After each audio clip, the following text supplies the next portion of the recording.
1997년 겨울, 을씨년스러운 찬바람이 대전 시내를 핥히던 어느 오후였습니다.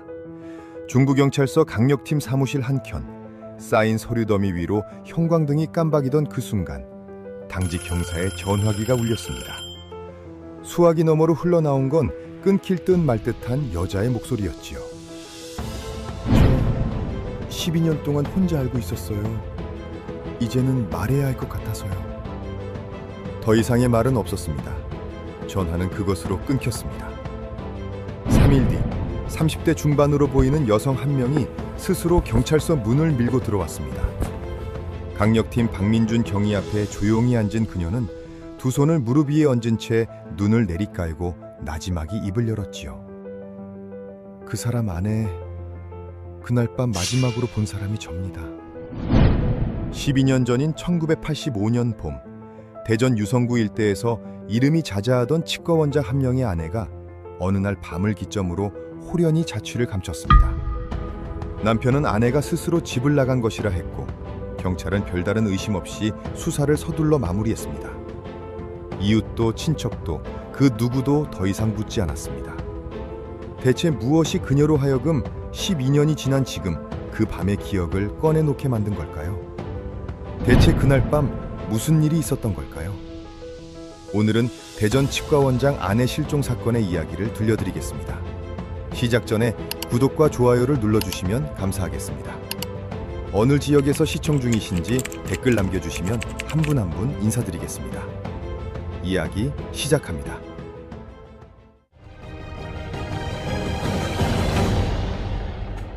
(1985년의) 대전은 분주함 속에서 제 몸집을 키워가고 있었습니다. 유성구 일대에는 새 아파트 단지가 들어서고 신장로 양옆으로 간판색이 선명한 약국과 미장원, 분식집들이 하나둘 문을 열었지요.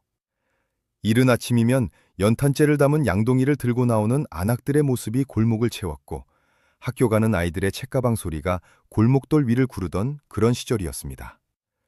버스 정류장 앞에는 신문 가판대가 서 있었고 연탄 트럭이 골목을 오갈 때마다 까만 먼지가 한바탕 일어났지요. 그 평범한 풍경 속에 2층짜리 붉은 벽돌 건물 1층에 파란 글씨로 쓰인 간판 하나가 걸려 있었습니다. 한빛치과. 원장은 36살의 이재형이었습니다. 이재형은 충남대학교 치과대학을 나온 뒤 대전 시내에서 수련을 마치고 1981년에 한빛치과를 개원한 인물이었습니다. 개원한 지 4년이 지난 1985년 무렵에는 유성구에서 그의 이름을 모르는 사람이 드물 정도였지요. 예약 없이 찾아오는 환자도 받아줄 만큼 의리 있는 원장이라는 소문이 퍼졌고 지역 의사회 모임에도 빠지지 않고 얼굴을 비추는 사람이었습니다. 직원들 사이에서는 목소리가 크지 않고 차분한 원장이라는 평이 있었지요. 그런 이재영의 아내가 바로 김순영이었습니다. 수사 기록을 들여다보면 김순영은 1952년생으로 실종 당시 33살이었습니다. 충청남도 논산에서 태어나 25의 나이에 대전으로 시집을 온 여자였지요. 친정 부모님은 그녀가 20살을 갓 넘긴 무렵 연달아 세상을 떠났고 남은 혈육이라고는 부산에서 작은 인쇄소를 운영하는 오빠 한 명뿐이었습니다. 명절이면 가끔 전화 한 통이 오고 갈 뿐 왕래는 거의 없었다고 전해집니다. 사실상 김순영에게 대전이라는 도시는 처음부터 낯선 땅이었습니다. 남편의 가족, 남편의 일, 남편이 속한 동네. 그 모든 것이 원래부터 자신의 것이 아니었던 그녀는 그 낯섦을 조용함으로 메워왔습니다. 이웃 주민들의 기억 속에서 김순영은 늘 단정했고 말수가 적었습니다. 아침마다 치과 입구 앞 작은 화단에 물을 주는 일을 하루도 거르지 않았고 오전이면 접수 창구에 앉아 찾아오는 환자들에게 조용히 인사를 건넸지요. 점심 무렵에는 어김없이 2층에 있는 시어머니 박정숙 여사의 방으로 밥상을 들고 올라갔습니다. 그 모습이 어찌나 규칙적이었던지 이웃 아주머니들은 저 집 며느리는 시계 같다고 입을 모았거든요. 가끔 치과 직원이 말을 걸어도 김순영은 짧게 웃어 보이고 다시 자기 자리로 돌아갔습니다. 그 웃음이 어딘가 깊은 데서부터 오는 것 같지 않다고 느낀 사람이 있었지요. 훗날 수사 과정에서 진술서를 남긴 당시 치과 간호사 최은이었습니다. 그러나 그 단정한 일상의 이면에는 김순영 혼자 날마다 삭혀야 했던 것들이 있었습니다. 결혼한 지 8년이 지나도록 아이가 생기지 않았던 겁니다. 시어머니 박정숙은 그 사실을 며느리 탓으로 여겼고 끼니마다 식탁 위에 은근한 말 한마디씩을 얹었습니다. 의사진 며느리가 그것 하나를 못해서야. 직접 다그치는 일은 없었지만 그 낮고 무거운 말들은 날이 갈수록 더 촘촘하게 김순영을 옥죄어왔지요. 하소연할 친정도 없고 속내를 터놓을 친구도 대전에는 없었습니다. 그해 겨울 김순영이 혼자 시내 산부인과를 찾아갔다는 기록이 있습니다. 진료 내용은 끝내 확인되지 않았지만 그 병원을 나서는 그녀의 얼굴을 기억하는 사람이 있었지요. 병원 앞 약국 주인이었습니다. 그 사람은 이렇게 말했습니다. 그날 그분 표정이 이상했어요. 울지도 않는데 우는 것 같았거든요. 남편 이재형은 어떠했을까요? 바깥에서 보이는 그는 나무랄 데 없는 사람이었습니다. 지역 사교 모임에서 아내를 다정하게 소개하는 모습이 보였고 직원들 앞에서도 아내 이야기를 할 때면 살짝 미소를 지어 보이곤 했지요. 그러나 치과 문을 닫고 집 안으로 들어서면 그는 거실 소파에 깊숙이 앉아 신문을 펼쳤습니다. 김순영이 말을 건네도 단음절의 대답만이 돌아왔고 두 사람이 저녁 밥상을 마주하는 시간은 어느 순간부터 침묵으로만 채워져 있었습니다. 치과 직원들은 원장이 때로 점심시간에 혼자 외출을 한다는 사실을 알고 있었습니다. 어디를 가는지 묻는 사람은 없었지요. 그것이 당연한 것처럼 여겨주던 시절이었으니까요. 그의 외면이 무관심인지 아니면 다른 무언가를 감추기 위한 것인지 그때는 아무도 눈치채지 못했습니다. 1985년 봄, 벚꽃이 질 무렵 김순영은 그렇게 대전 유성구의 붉은 벽돌 건물 안에서 하루하루를 조용히 보내고 있었습니다. 누군가 그녀에게 지금 행복하냐고 물었다면 그녀는 아마 대답 대신 잠깐 창밖을 내다보았을 것입니다. 겉에서 보면 이재영의 집안은 나무랄 것 없이 번듯해 보였습니다. 2층짜리 붉은 벽돌 건물의 2층에는 시어머니 박정숙이 살고 1층에는 치과가 자리했으며 치과 뒤편 작은 살림채에 이재형과 김순영이 기거했지요. 아침이면 라디오 소리가 흘러나오고 낮이면 드릴 소리와 환자들의 발걸음이 이어졌습니다. 바깥에서 들여다보면 더 바랄 것 없는 가정처럼 보였습니다. 그러나 그 벽돌담 안에서 조용히 골마가고 있는 것들이 있었지요. 시어머니 박정숙은 한빛치과 개원 자금의 상당 부분을 댄 사람이었습니다. 남편이 일찍 세상을 떠난 뒤 혼자 아들을 대학까지 보내고 개원할 때 적금을 깨고 땅 일부를 팔아보태준 것이었죠. 그 사실이 그녀에게는 일종의 권리로 작동했습니다. 치과 운영에 관한 사소한 결정에도 박정숙의 목소리가 끼어들었고 직원 채용을 놓고 의견을 내는 일도 드물지 않았지요. 이재영은 어머니 앞에서 말수가 줄었고 김순영은 그 두 사람 사이에서 스스로의 존재를 조용히 지워나갔습니다. 박정숙이 며느리에게 품은 불만은 결국 한 가지로 수렴됐습니다. 아이의 문제였지요. 결혼한 지 8년이 지나도록 소식이 없자 그녀는 대놓고 다그치지는 않았지만 일상의 곳곳에 그 불만을 심어놓았습니다. 밥상 위에서 텔레비전을 보다가 담 너머 이웃집 아이 우는 소리가 들려올 때마다 한마디씩이었거든요. 아무리 바빠도 몸 관리는 해야지. 남의 집에 좋아하면 뭐해. 그 말들은 날카롭지 않았습니다. 오히려 무심한 듯 흘리는 말이었기 때문에 김순영은 대꾸조차 할 수가 없었지요. 아프게 찔리면서도 아프다고 말할 수 없는 자리. 그것이 1985년 봄 김순영이 서 있던 자리였습니다. 그 무렵 한빛치과에 새 얼굴 하나가 들어왔습니다. 치위생사 자격증을 갖춘 26살의 정미선이었지요. 대전 토박이로 시내 전문대를 마치고 처음으로 취직한 곳이 한빛치과였습니다. 손이 빠르고 부침성이 좋아 환자들 사이에서 금세 인기를 끌었고 직원들과도 어울림이 자연스러웠습니다. 치과 간호사 최은희는 훗날 수사관 앞에서 이렇게 진술했지요. 처음에는 그냥 원장님이 직원한테 친절한 거라고 생각했어요. 근데 시간이 지나면서 뭔가 다르다는 걸 느꼈습니다. 말투가 달랐거든요. 다른 직원한테 할 때랑. 이재영이 점심시간에 자리를 비우는 일이 잦아진 것은 정미선이 들어온 지 2달이 채 안 된 무렵부터였습니다. 처음에는 의사회 회의가 있다고 했고 그 다음에는 거래처 방문이라고 했지요. 직원들은 별다른 말이 없었습니다. 원장이 어디를 가든 묻는 것이 예의가 아닌 시절이었으니까요. 다만 최은희는 한 가지를 오래도록 기억했습니다. 원장이 외출하던 날이면 어김없이 정미선의 자리도 함께 비어 있었다는 것을요. 당시에는 그러려니 했다고 했습니다.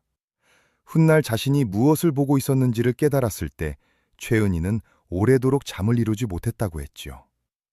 김순영은 눈치채고 있었을까요? 수사 기록을 들여다보면 당시 단골 세탁소를 운영하던 황기순의 짧은 진술이 남아 있습니다. 1985년 초여름 어느 날 세탁물을 맡기러 온 김순영이 창밖은 물끄러미 바라보다 이런 말을 꺼냈다고 합니다. 아줌마, 남편이 달라진 것 같으면 달라진 거 맞는 거지요? 황기순이 무슨 말이냐고 대묻자 김순영은 가볍게 웃어 보이며 아무것도 아니에요 하고는 돌아섰습니다. 황기순이 기억하는 김순영과의 마지막 대화였습니다. 그해 여름이 저물 무렵 이재영이 치과 건물 1층 일부를 담보로 대출을 알아보고 있다는 사실이 박정숙의 귀에 들어갔습니다. 용도는 밝히지 않았지요. 밤에 박정숙이 아들을 2층으로 불러올렸고 두 모자 사이에 낮고 긴 목소리가 오갔습니다. 살림채에서 그 소리를 들은 김순영은 그날 밤 내내 자리에 눕지 않았습니다. 부엌에서 혼자 물을 끓이다 껐다를 반복하며 새벽이 될 때까지 앉아 있었다고 담장 너머 이웃 주민 한 명이 기억했지요. 그 대출이 무엇을 위한 것이었는지는 훗날 사건이 다시 열리고 나서야 비로소 드러나게 됩니다. 1985년 9월의 어느 수요일이었습니다. 추석까지는 10일 남짓이 남아 있었고 유성구 골목마다 명절 준비로 분주한 손길이 이어지고 있었지요. 정육점 앞에는 이른 아침부터 손님이 줄을 섰고 시장 입구의 기름 냄새가 골목 끝까지 번지던 그런 아침이었습니다. 그날도 김순영은 해가 뜨기 전에 몸을 일으켰습니다. 살림채 부엌에서 된장찌개를 끓이고 시어머니 밥상을 먼저 차려 2층으로 올렸지요. 치과 앞 작은 화단에는 어김없이 물을 뿌렸습니다. 아직 이슬이 가시지 않은 이른 새벽이었음에도 그 일을 하루도 거르지 않는 사람이었거든요. 그날 아침만큼은 그 어떤 것도 이상해 보이지 않았습니다. 담 너머 이웃에 사는 50대 안악 이명자는 그날 오전 10시쯤 빨래를 걷다가 김순영을 보았다고 했습니다.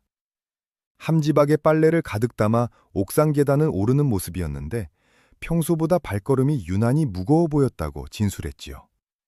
이명자가 아줌마, 뭐가 그리 무거워요? 하고 소리를 높이자 김순영은 아래를 내려다보며 짧게 웃었습니다. 그것이 전부였습니다. 이명자가 살아있는 김순영을 마주한 마지막 순간이었지요.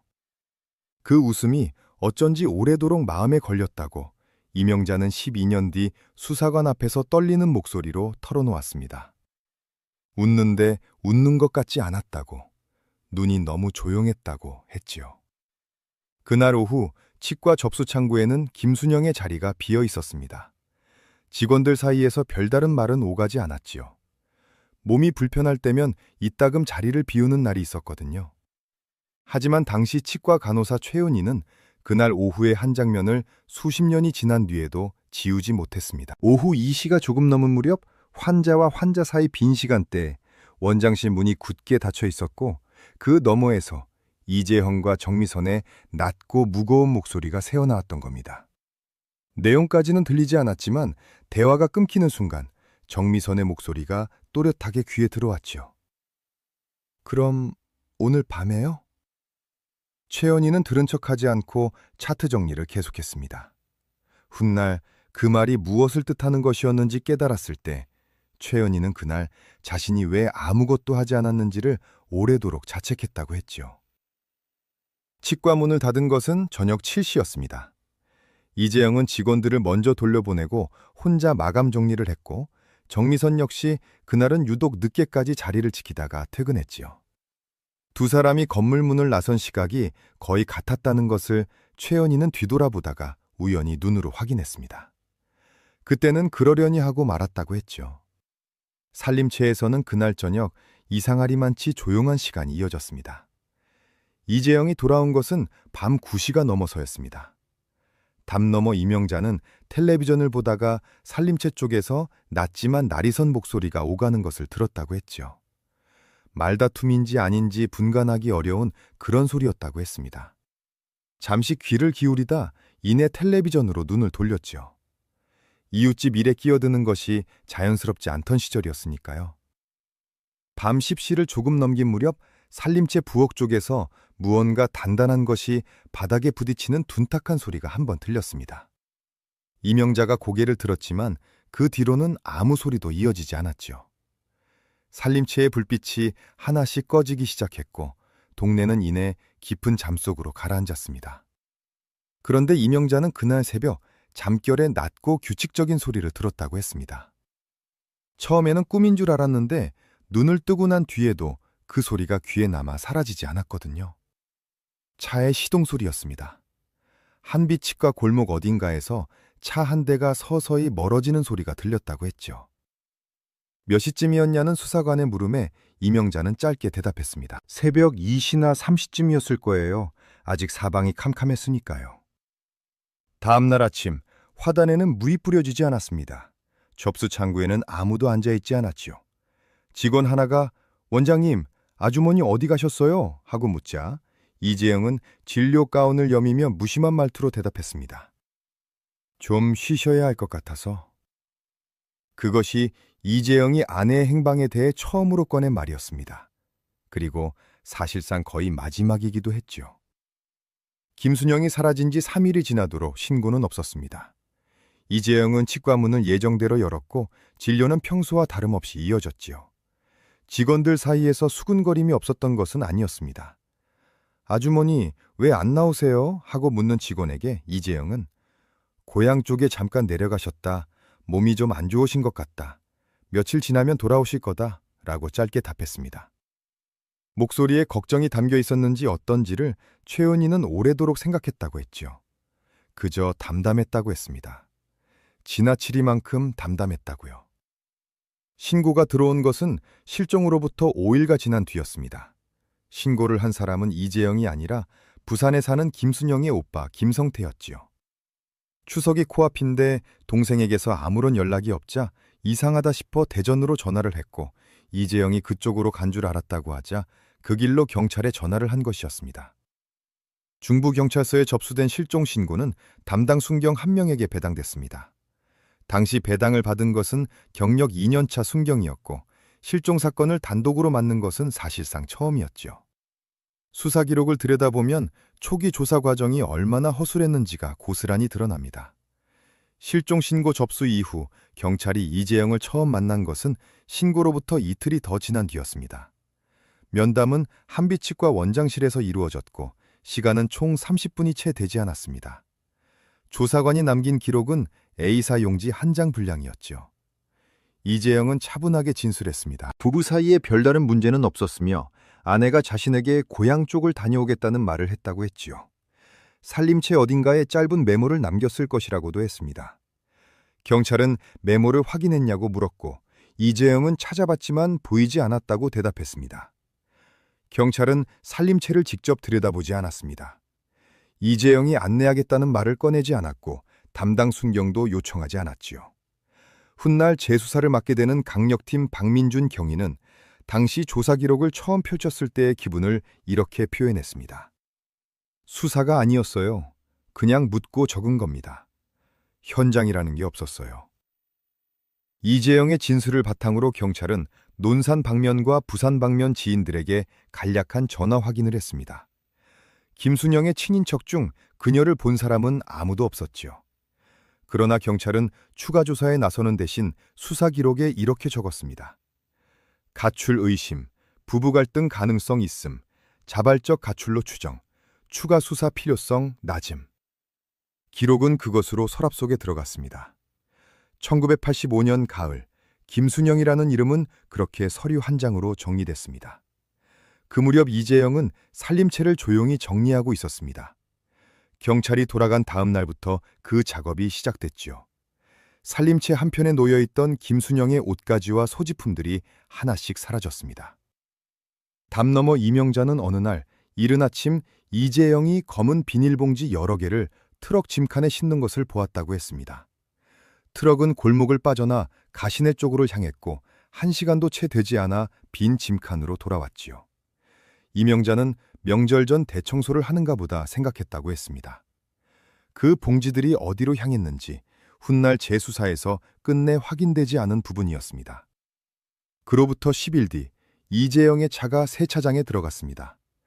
골목 초입 세차장 주인 조봉식은 그날을 기억했습니다. 차 안쪽 세척까지 꼼꼼하게 해달라고 당부했다고 했지요. 가죽 시트 사이사이를 특히 신경 써달라고 했고 세차가 끝난 뒤 직접 안을 확인했다고도 했습니다. 이재영이 세차를 맡기는 것은 그 이전에도 가끔 있는 일이었는데 그날은 어쩐지 꼼꼼하게 챙기는 것이 여느 때와 달랐다고 조봉식은 수사관 앞에서 그렇게 말했지요. 정미선은 그 시기 치과에서 아무런 동요 없이 이 일을 계속했습니다. 김순영이 사라진 뒤에도 접수 창구 쪽을 힐끔거리거나 수근거리는 법이 없었지요. 최은희의 눈에 정미선은 오히려 이전보다 자신감 있어 보였습니다.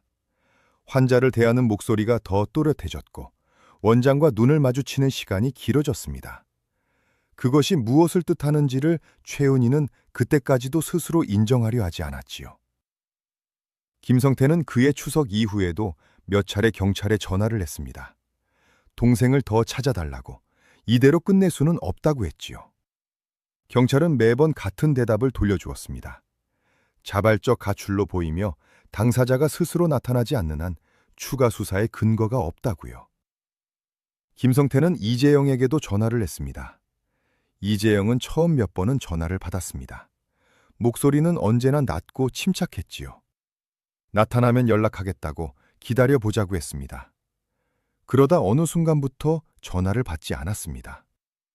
김성태가 직접 대전으로 찾아갔을 때 이재영은 부재 중이라는 직원의 말만 들었습니다. 기다리다 지쳐 돌아가는 버스 안에서 김성태는 창밖을 바라보며 오래도록 입을 다물고 있었다고 훗날 그는 기억했습니다. 1985년이 그렇게 지나갔습니다. 아무도 김순영의 이름을 다시 꺼내지 않았습니다. 사건 기록은 서랍 속에서 천천히 먼지를 쌓아갔지요. 1985년이 1986년이 되고 86년이 87년이 되었습니다. 대전은 계속해서 커졌고 유성구의 골목들은 하나씩 포장이 새로 깔렸으며 한빛치과 앞 작은 화단 자리에는 어느 해인 가시멘트가 덮였지요. 김순영이 매일 아침 물을 주던 그 작은 땅이 사라지는 데는 채 2년이 걸리지 않았습니다.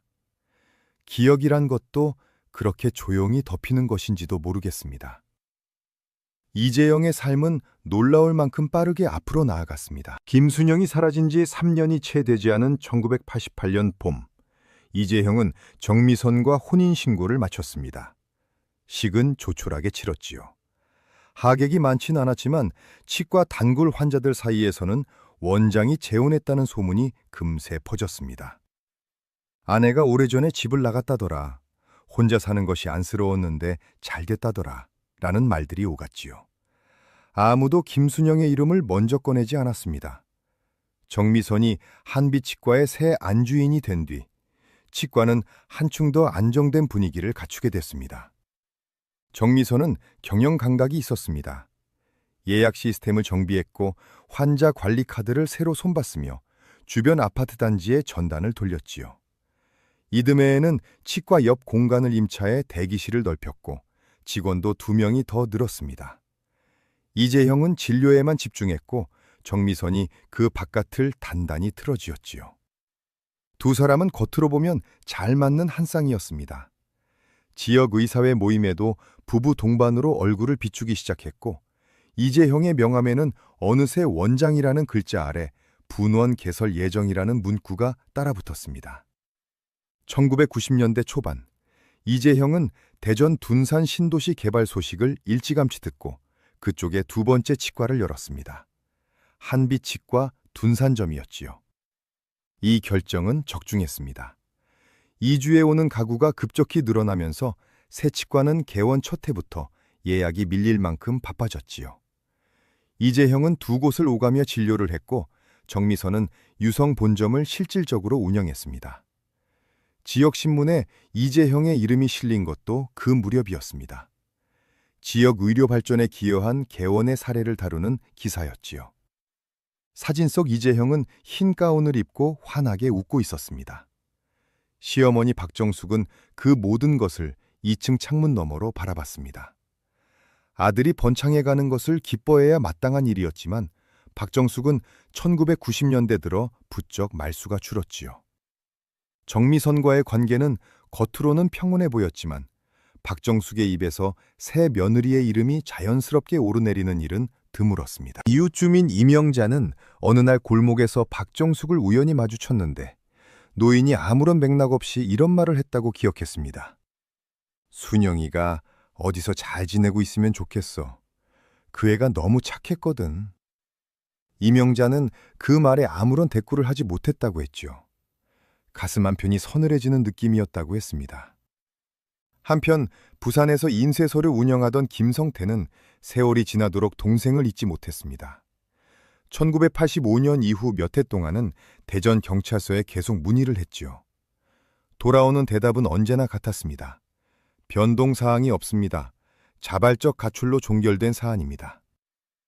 시간이 지나면서 김성태는 전화를 끊는 일이 잦아졌습니다. 경찰과의 싸움에 지쳐가는 것이 아니라 그보다 더 깊은 곳에서 무언가 무너지고 있었기 때문이었지요. 인쇄소는 무너지지 않았습니다. 다만 김성태는 술자리가 잦아졌고 명절이면 혼자 소주를 마시는 날이 늘었다고 그의 아내가 훗날 진술했습니다. 매년 추석이 되면 김성태는 꼭 한 번씩 동생의 사진을 꺼내보았다고 했지요.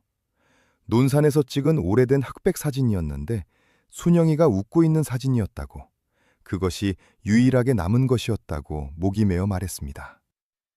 1997년 김순영이 사라진 지 12년이 지난 해였습니다. 이재영은 대전 시내의 세 번째 분혼을 준비하고 있었습니다. 정미선은 첫 아이를 낳고 두 번째 아이를 키우는 중이었지요. 한빛 치과의 간판은 새 것으로 교체됐고 골목 담벼락도 다시 칠해졌습니다. 바깥에서 보면 번듯하고 단단한 가정이었습니다. 그 안에서 무슨 일이 있었는지를 아는 사람은 그 집 울타리 안에서 12년을 버텨온 단 한 명뿐이었지요. 그리고 그 사람이 입을 열기로 결심한 것도 바로 그 애였습니다. 사람의 죄책감이란 것은 완전히 묻히는 법이 없습니다. 아무리 깊이 덮어도 어느 결엔가 스스로 틈을 비집고 올라오지요. 겉으로는 번듯한 삶을 이어가면서도 안쪽 어딘가에서 조용히 썩어 들어가는 것들이 있습니다. 이재영의 경우가 그랬습니다. 1990년대를 지나는 동안 그는 분명 성공한 사람이었습니다. 분원이 늘었고 이름이 알려졌고 가정도 있었지요. 그러나 그 성공의 표면 아래에서 무언가가 조금씩 그러나 멈추지 않고 번지고 있었습니다. 한빛치과 본점에는 당시 기공실 담당으로 5년 넘게 일한 기공사 엄태식이 있었습니다. 과묵하고 손이 빠른 사람으로 치과 안에서 군더더기 없이 제일만 하는 사람이었지요. 엄태식이 처음으로 이재영의 이상한 행동을 눈여겨본 것은 1992년 무렵이었습니다. 이재영이 점심시간이 끝나면 습관처럼 치과 뒤편 살림채 마당을 한 바퀴 도는 것이었지요. 딱히 무언가를 하는 것은 아니었습니다. 그냥 서서 마당 한 귀퉁이를 내려다보다가 돌아오는 것이었거든요. 처음에는 그러려니 했습니다. 그런데 그 행동이 하루 이틀이 아니라 몇 해에 걸쳐 이어졌지요. 비가 오는 날에도 겨울에 눈이 쌓인 날에도 이재영은 어김없이 그 자리에 서서 마당을 내려다봤습니다. 엄태식이 어느 날 별뜻 없이 원장님, 마당에 뭐 있어요? 하고 물었습니다. 이재영은 웃지도 않고 이렇게 대답했지요. 그냥 흙이 꺼지나 보려고. 살림채 마당 한편에는 오래된 장독대가 있었습니다. 김순영이 살아있을 때부터 거기 있던 것이었지요. 크고 작은 항아리 4개가 나란히 놓인 그 장독대는 정미선이 새 안주인이 된 뒤에도 손대지 않은 채로 남겨졌습니다. 정미선이 한 번은 낡은 항아리를 치우자고 했다는 말이 있었습니다. 필요하지도 않은 것들이 자리를 차지하고 있다고 했지요. 그런데 이재영이 그 말을 들은 날 처음으로 목소리를 높였다고 합니다. 직원들 귀에까지 들릴 만큼의 소리는 아니었지만 그 집에서 이재영이 정미선에게 화를 냈다는 것이 알려진 유일한 순간이었죠. 장독대는 그 뒤로도 손대지 않은 채 그 자리를 지켰습니다. 1997년까지 12년 내내. 이재형의 음주가 시작된 것이 정확히 언제부터인지는 확인되지 않습니다. 다만 1990년대 초반부터 그가 밤마다 혼자 술을 마시는 일이 잦아졌다는 것을 정미선이 훗날 조사 과정에서 언급했습니다. 진료가 끝나고 나면 기공실 한쪽에 혼자 앉아 소주를 마셨고 정미선이 그만 들어오라고 해도 한참을 더 그 자리에 머물렀다고 했지요. 취했을 때 무슨 말을 하느냐는 수사관의 물음에 정미선은 잠시 망설이다가 이렇게 대답했습니다. 대부분은 그냥 멍하니 있었어요. 가끔 뭔가 중얼거리기는 했는데 무슨 말인지는 못 알아들었습니다. 잠꼬대에 대한 이야기는 정미선의 진술이 아닌 다른 곳에서 나왔습니다. 한비치과 본점에서 20대 중반까지 일하다 그만둔 직원 하나가 1994년 여름의 일을 기억하고 있었지요. 어느 날 이재형이 점심시간에 원장실 안락의자에서 잠이 든 적이 있었는데 직원이 깨우러 문을 열었다가 그대로 멈춰버렸다고 했습니다. 이재형의 입에서 무슨 말인가가 흘러나오고 있었거든요. 목소리가 너무 낮아서 전부 들리지는 않았지만 마지막 부분만큼은 또렷하게 들었다고 했지요. 미안하다. 미안하다고. 이재형은 잠에서 깨어나자마자 직원과 눈이 마주쳤고 잠시 굳은 얼굴로 있다가 헛기침을 한 번 하고 자리에서 일어났다고 했습니다. 그 직원은 그날 이후 이재형과 단둘이 있는 자리를 어쩐지 피하게 됐다고 했지요. 시어머니 박정숙은 1994년 겨울에 뇌경색으로 쓰러졌습니다. 다행히 목숨을 건졌지만 몸 왼쪽에 마비가 남았지요.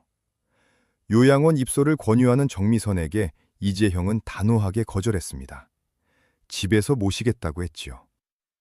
형편상 충분히 시설을 이용할 수 있는 상황이었음에도 이재형은 매번 같은 대답을 했습니다. 어머니는 저 없이는 안 된다고요. 정미선은 그 고집을 처음에는 효심으로 읽었습니다.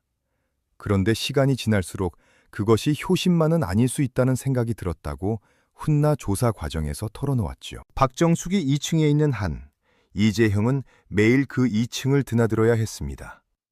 그리고 2층에서 내려다 보이는 마당에는 12년째 그 자리에 서 있는 장독대가 있었지요. 박정숙 본인은 무언가를 알고 있었을까요? 확인할 방법은 없습니다.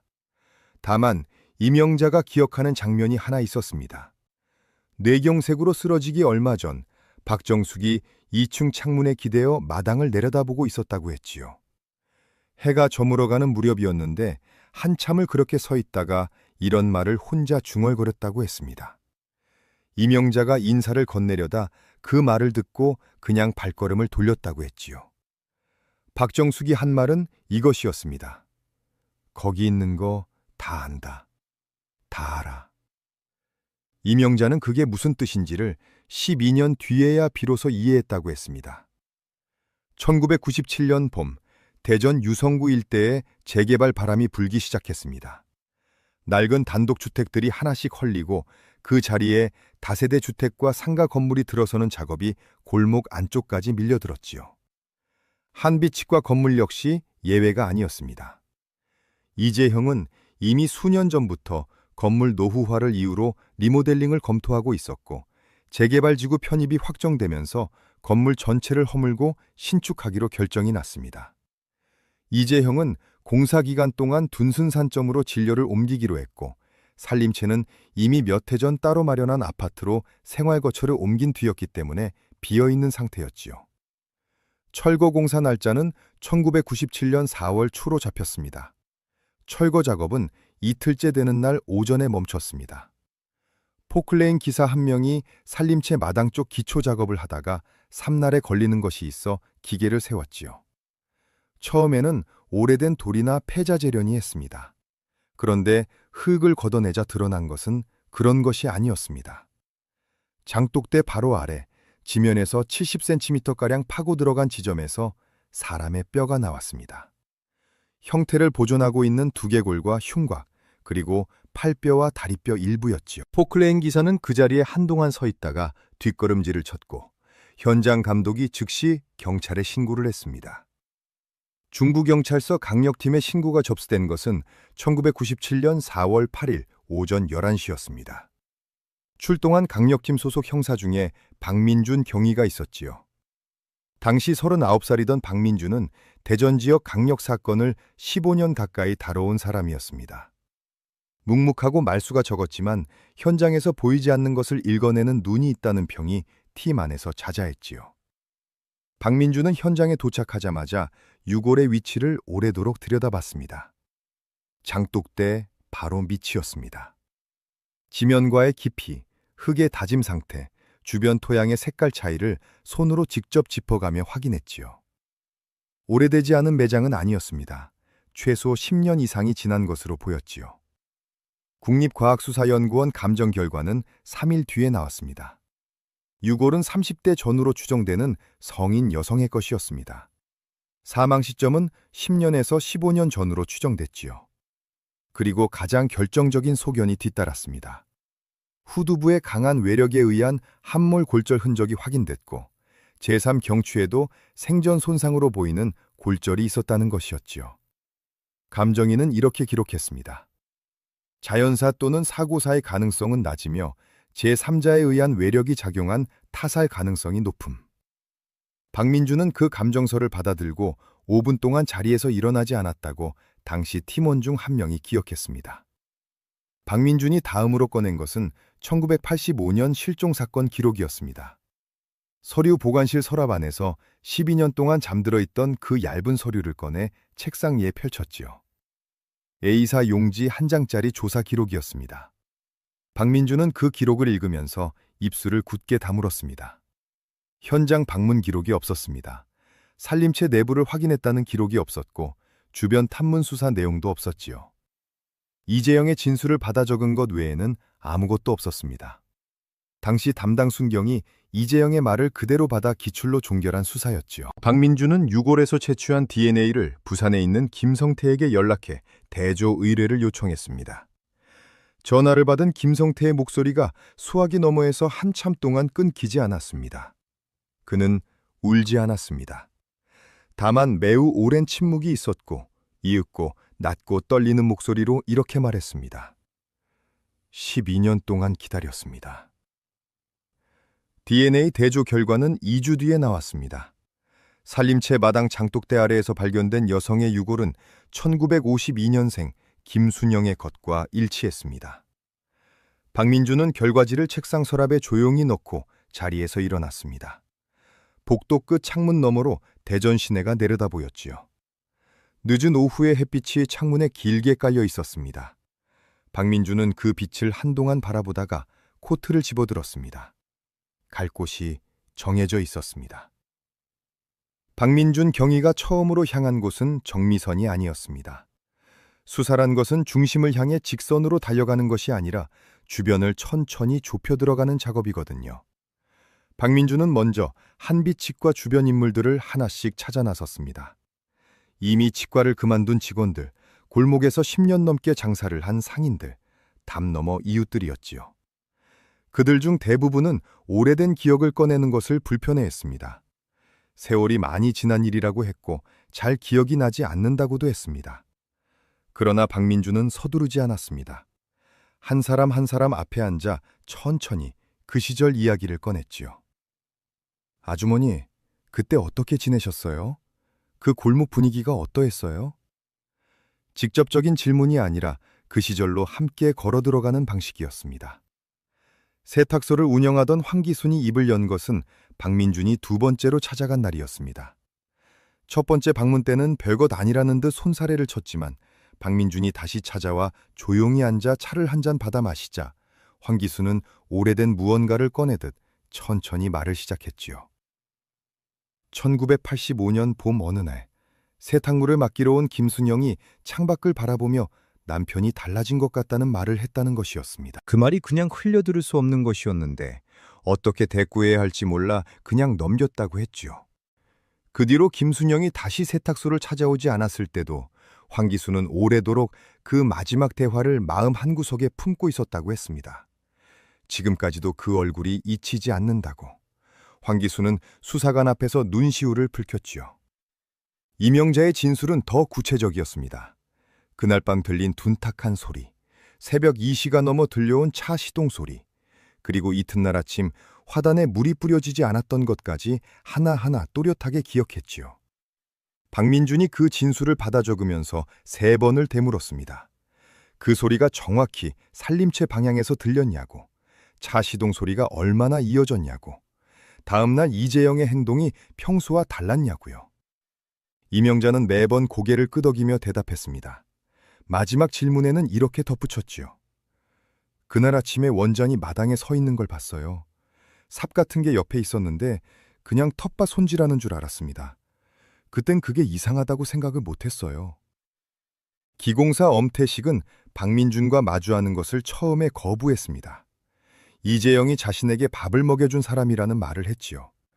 그러나 박민준이 마당을 내려다보는 이재영의 습관, 장독대를 손대지 못하게 한 일을 꺼내자 엄태식의 얼굴이 굳었습니다. 한참 말이 없다가 입을 열었지요. 그건 말고도 하나가 더 있다고 했습니다. 1990년대 초반 어느 날 기공실에 혼자 남아 야근을 하던 엄태식이 마당 쪽에서 이재영의 목소리를 들었다는 것이었습니다. 문 너머였기 때문에 전부는 들리지 않았지만 혼자 중얼거리는 말 중에 이런 것이 있었다고 했지요. 거기 있어.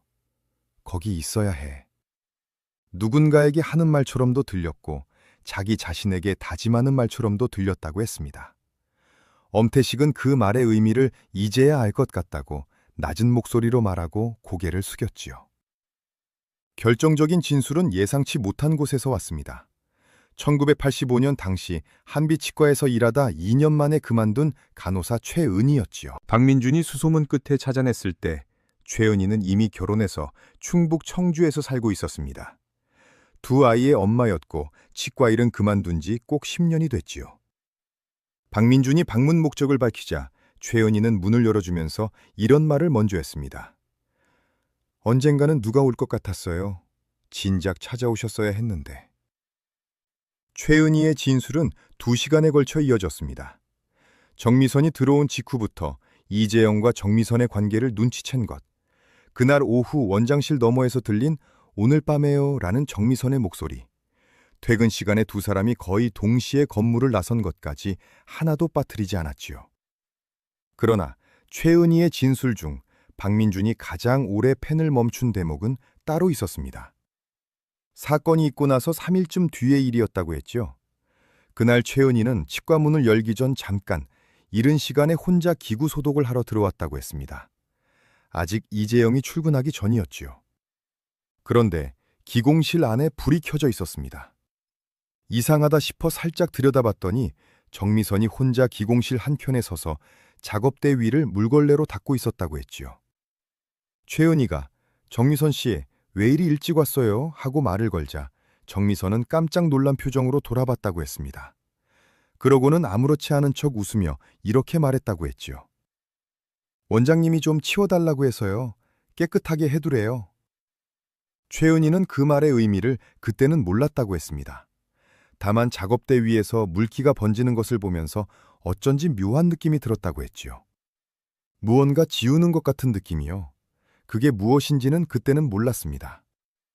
최은희는 그렇게 말하고 찻잔을 2 손으로 감쌌습니다. 손이 조금 떨렸지요. 박민준은 진술을 마무리하고 자리에서 일어서며 마지막으로 이런 말을 남겼습니다. 일찍 말씀해 주셨으면 좋았겠지만 지금이라도 말씀해 주셔서 감사합니다. 최은희는 대답하지 않았습니다. 그 대신 현관문을 닫기 직전에 박민준의 등을 향해 낮은 목소리로 한마디를 했지요. 그 아주머니가 너무 가여웠어요. 살아있을 때 아무도 편이 되어주지 못해서요. 박민준 경위가 이재형을 임의 동행 형식으로 중부경찰서에 데려온 것은 1997년 4월 하순의 흐린 오후였습니다. 이재형은 연락을 받고 스스로 걸어 나왔지요. 양복 차림이었고 머리는 단정하게 빗어 넘겼습니다. 48살이 된 그는 여전히 반듯해 보이는 인상이었지요. 경찰서 복도를 걸어 들어오면서 주변을 둘러보는 눈빛이 흔들리지 않았습니다. 박민준은 그 모습을 복도 끝에서 바라보면서 조용히 심호흡을 했습니다. 12년이 지나도록 아무렇지 않은 척 살아온 사람입니다. 쉽게 무너지지 않을 거라는 것을 알고 있었지요. 조사실 문이 닫혔습니다. 박민준과 이재형이 마주 앉았지요. 처음 30분은 아무것도 아닌 이야기였습니다. 요즘 치과가 어떤지, 둔산점은 잘 되는지, 건강은 어떤지. 이재형은 담담하게 대답했습니다. 무엇을 물어도 낮고 안정된 목소리였지요. 그러다 박민준이 천천히 서류 봉투 하나를 꺼냈습니다. 봉투 안에서 사진 몇 장을 꺼내 테이블 위에 놓았지요. 철거 현장 사진이었습니다. 장독대 아래에서 드러난 유골 사진이었습니다. 이재영의 눈이 사진 위에서 멈췄습니다. 표정은 변하지 않았지요. 그러나 테이블 아래에서 두 손이 맞잡히는 것을 박민준은 놓치지 않았습니다. 박민준은 사진을 가리키며 차분하게 말을 꺼냈습니다. 장독대 아래에서 나왔습니다. 감정 결과가 나왔지요? 국립과학수사연구원에서 확인했고 오빠 되시는 분 김성태 씨 DNA와 대조해서 일치 판정이 나왔습니다. 후두부 함몰 골절, 제3경추 골절, 타살입니다. 이재영은 아무 말도 하지 않았습니다. 박민준이 계속 이었지요. 이재영 씨가 그날 밤 무슨 일이 있었는지 우리는 이미 대부분을 알고 있습니다. 주변에서 진술들이 다 나왔습니다. 지금 남은 것은 원장님 입에서 나오는 말뿐입니다. 침묵이 이어졌습니다. 조사실 형광등이 낮게 윙윙거렸지요. 박민준은 서두르지 않았습니다. 이재형이 창문도 없는 조사실 벽을 바라보는 동안 박민준은 테이블 위에 손을 얹고 그를 기다렸습니다.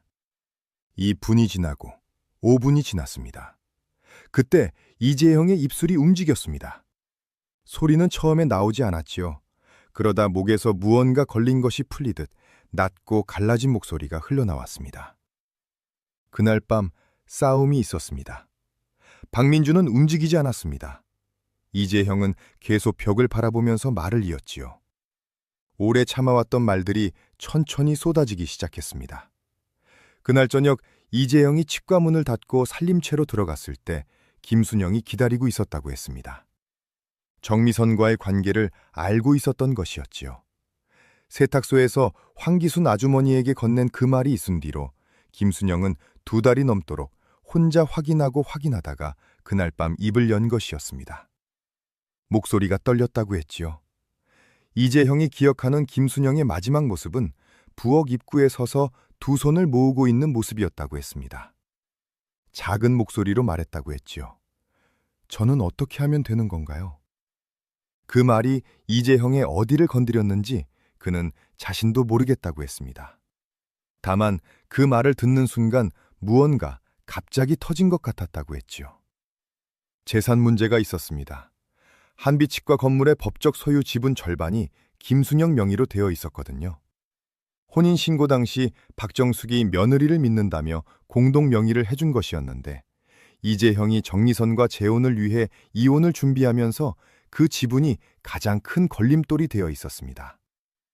김순영이 도장을 찍어주지 않으면 건물을 담보로 한 대출도 분원 확장도 모두 막히게 되는 상황이었지요. 정미선은 이미 이재형에게 결혼을 재촉하고 있었고 이재형은 2달 넘게 그 문제를 풀지 못한 채 초조해하고 있었습니다. 그날 밤 김순영이 모든 것을 알고 입을 열었을 때 이재형의 안에서 무너진 것은 양심이 아니라 조급함이었습니다. 부엌에서 무언가 크게 부딪히는 소리가 났다고 이명자가 기억한 바로 그 순간이었지요. 이재형은 그 뒤의 일을 또렷하게 진술하지 않았습니다. 기억이 나지 않는다고 했지요. 박민준은 그 말을 받아 적지 않았습니다.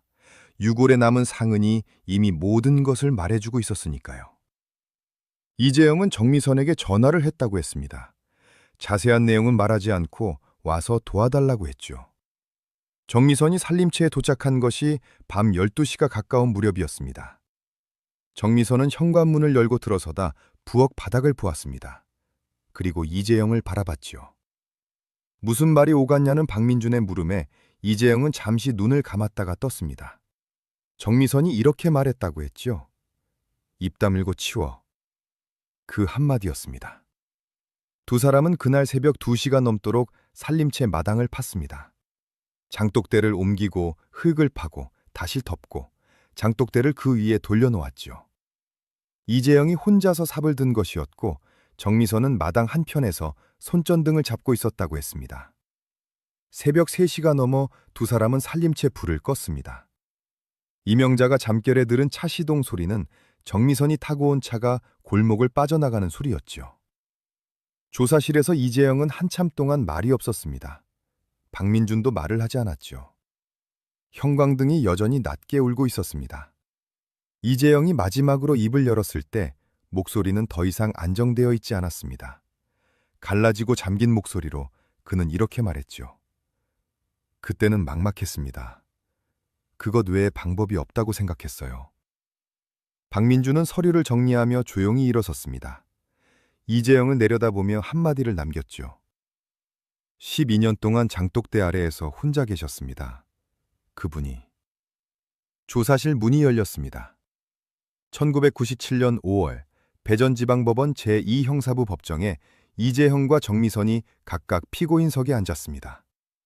법정 방청석에는 빈자리가 없었지요.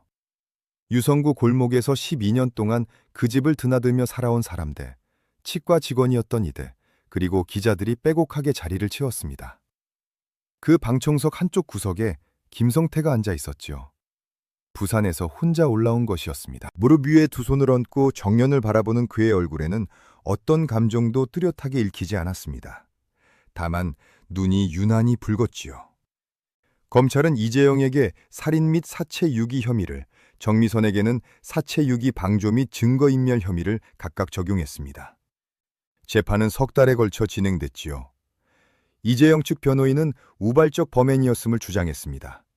오랜 부부 갈등과 심리적 압박이 누적된 상태에서 순간적으로 통제력을 잃은 것이라고 했지요. 그러나 검찰은 사건 직후 증거를 인멸하고 아내의 시신을 마당에 매장한 뒤 12년 동안 아무런 자책 없이 사업을 확장하고 재혼을 해서 아이까지 낳은 정황을 하나하나 제시했습니다. 우발이 아니라 은폐였고 순간의 실수가 아니라 12년의 선택이었다는 것이었지요. 증인으로 출석한 최은희는 법정에서 진술하는 내내 방청석을 바라보지 않았습니다. 오직 판사석 너머 어딘가를 바라보면서 또렷하게 말을 이어갔지요.